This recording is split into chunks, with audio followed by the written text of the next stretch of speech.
wouldn't be the position, but unfortunately that is the position. And mind you, it's also politics. Vetting committee is used as an avenue. If you go back to the days of Bagbin, when he was the minority leader, Bagbin used it to propel the NDC into the limelight, and Haruna Idris also did. So I don't have any difficulty with what Afenyo is doing. He's doing the job. And I also disagree with those that think that Ahiafo is not behaving well. That is his nature. I don't understand. Because, I mean... What, he allows everything? What is wrong with that? Give them the opportunity to ask whatever they want to ask. Except that the quality of delivery, the quality of the questions coming out is nothing to write home about. And mind you, the appointment committees must note that if these appointees are confirmed and they go to the various ministries and do not perform, they will take themselves out of it. Because you have given them an overwhelming endorsement. By your actions and inactions, what you are telling the people of this country is that we know them, they are so good, they would deliver. So if they go and they do not deliver, how do you expect us to even trust your integrity?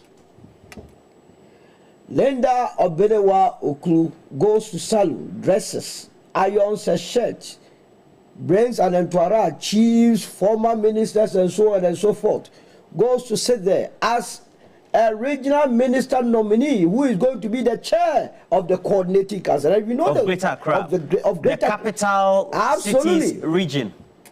The committee members tells us that if Linda had come to all of us in Greater Accra, all of us would not have gotten any question for her. That is what the committee members are telling us.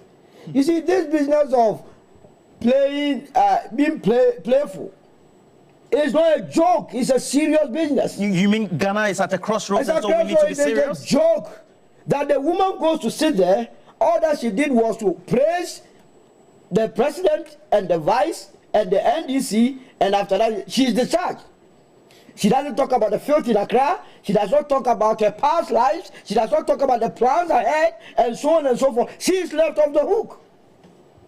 And afterwards, she was jubilating everywhere. Hey, this country is an interesting one. When this region is faced with a lot of problems, then we must see some level of assurance. Look, your delivery alone can assure investors that we have a serious candidate or a serious minister at post. You live there, how do I judge her? You mean even like the way a mayor of Los Angeles or London, for example? But, I mean, the vetting is not for the vetting committee members alone. They are representing us. You are a member of parliament because some people in this country from a constituency voted for you to go and represent them. You are not representing yourself. And people must not reduce this whole exercise into a personal banter. So you allow Linda Obedewa Oklu to go without answering any question. Why would people not have that perception that, hey, you people are, as it were, dilly-dally with some money stuffs?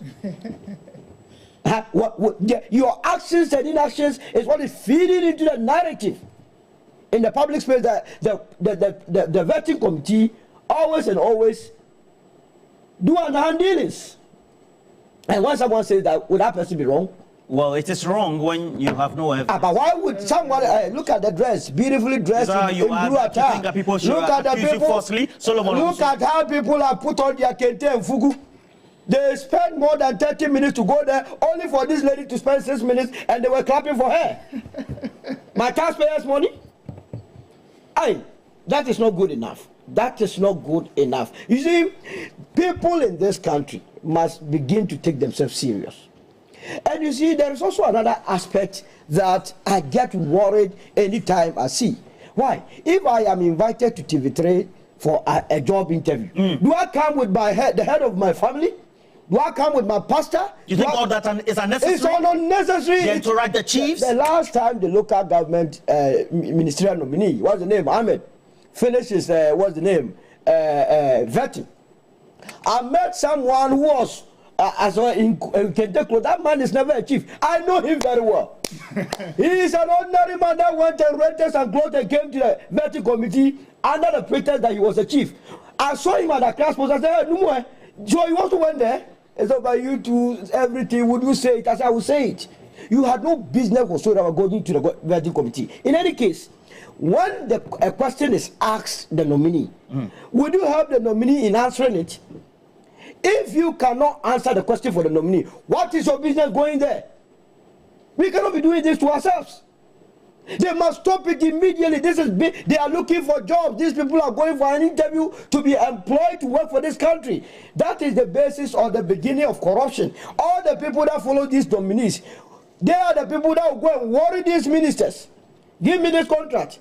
Give me that. Do that. We must stop it. I agree. We must stop it immediately. They don't add anything. Yesterday I was having a banter with one of my friends. I don't want to mention his name. That what was his business going to the vetting committee? To listen to what?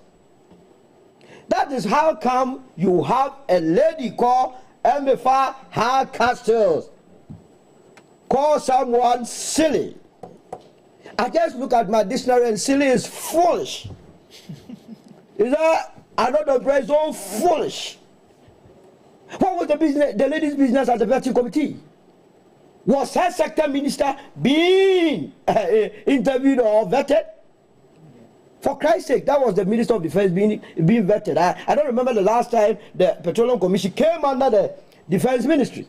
At best, if it was the Energy Minister being vetted, she could have been there. After all, that is the sector minister.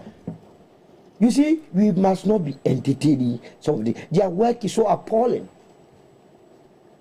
I understand Oliver is going there this morning. Is that the case? On bribery allegation. Yeah, we'll talk about that. We are going to talk about that. We'll, it's very dear to my heart. We'll talk about making spurious and unspurious allegations because there are precedents of events that have been made. You know that Boache Jakon, there was an incident for which no evidence. No evidence. No, but why didn't the finance minister who pays bribe and takes evidence anywhere? This country, you pay bribe. You always accuse the police of taking bribe. So have you ever seen any receipt on bribe in this country? I don't understand.